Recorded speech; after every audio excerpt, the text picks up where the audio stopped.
и кто же ближе к Богу. Поэтому будущее за этими мусульманами. За nimi будущее. Assalamualaikum warahmatullahi wabarakatuh. Dmitry Smirnov adalah seorang imam besar Katolik Ortodoks yang menggemparkan ratusan jemaat dengan sebuah khutbah pada pertengahan September tahun 2016 lalu. Dalam khutbahnya, Dmitry Smirnov mengatakan bahwa masa depan Rusia akan menjadi milik pemeluk agama Islam. Dalam khutbahnya, dia mengatakan bahwa saksikanlah jutaan umat manusia yang beribadah dengan sangat teratur dalam satu waktu dan tempat. Mereka menempati saf mereka masing-masing, dan hal itu tidak perlu diajarkan.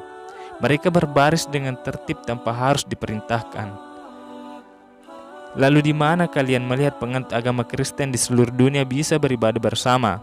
Dan hal itu sama sekali tidak ada dalam Kristen. Kalian tidak akan pernah melihatnya, ujar imam besar Ortodoks di depan ratusan ribu jemaatnya. Kemudian lanjutnya, dia mengatakan, lihatlah mereka, kaum muslimin kerap membantu dengan sukarela tanpa berharap imbalan, tapi pemeluk Kristen malah sebaliknya. Kalian tanyakan pada wanita tua itu, katanya sambil menunjuk wanita lumpuh yang berada di gerejanya. Sang imam besar Katolik Ortodoks itu mengatakan bahwa wanita tua itu mengaku setiap kali ke gereja di Moskow, wanita itu kerap mendapat jasa transportasi dari seorang pengemudi muslim. Pengemudi muslim itu selalu menolak tiap kali wanita tua itu ingin memberi bayaran atas jasanya. Menakjubkannya, pengemudi muslim itu beralasan bahwa Islam melarang untuk mengambil upah pada wanita lansia, jompo, duafa, dan anak-anak yatim di berbagai panti dan yayasan. Dmitry Smirnov telah membuktikan bahwa Islam mewajibkan umatnya untuk menghormati orang tua, terlebih lagi orang tua yang tak berdaya. Ia bahkan mengakui bahwa pribadi pengemudi muslim tersebut tidak dapat ditemukan pada pemeluk Kristen yang mengajarkan kasih. Dalam khutbahnya, dia mengatakan bahwa seorang muslim justru lebih dekat dengan sang Mesia, tapi orang Kristen hanya ingin uang. Apakah kalian tidak merasakan? Bagaimana dalam prosesi penebusan dosa? Siapa saja harus membayar pada pendetamu, entah itu miskin atau manula, wajib memaharkannya sebagai ritual pengampunan dosa.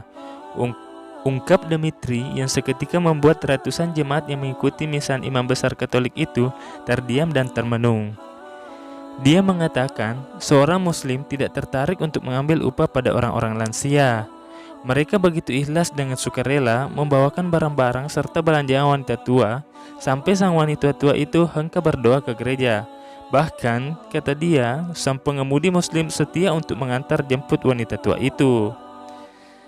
Inilah kenapa saya mengatakan masa depan Rusia akan menjadi mayoritas pemeluk agama Islam, dan negeri ini akan menjadi negara Islam.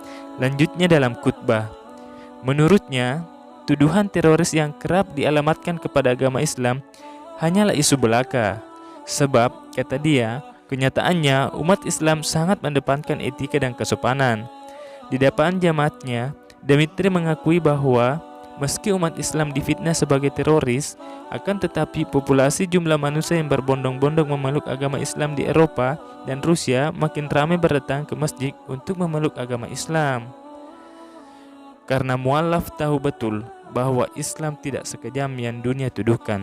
Lanjutnya dalam pidatonya, Dmitry melanjutkan bahwa sekarang dan selamanya masa depan Rusia akan menjadi milik umat Islam, mengingat populasi muslim di Rusia sudah mencapai 23 juta jiwa, sementara pemeluk Kristen mengalami penurunan hingga 18 juta jiwa, sedangkan sisanya masih menganut komunis. Ini sebuah fakta bahwa Islam sekarang menjadi agama terbesar di Rusia, ungkapnya. Kemudian, sang pendeta mengakhiri khutbahnya dan turun dari mimbar dengan berurai air mata sambil meninggalkan jemaatnya yang masih terpaku dan haru. Mereka tidak pernah menyangka bahwa seorang imam besar Katolik bisa mengagungkan orang Muslim. Sebagian jemaat yang ada yang menangis menyadari bahwa ajaran Islam ternyata berbudi luhur dan Islam tidak layak disebut teroris. Demikian kisah tentang imam besar Katolik menangis akui kebenaran Islam di depan jemaatnya. Wallahu a'lam bishawab.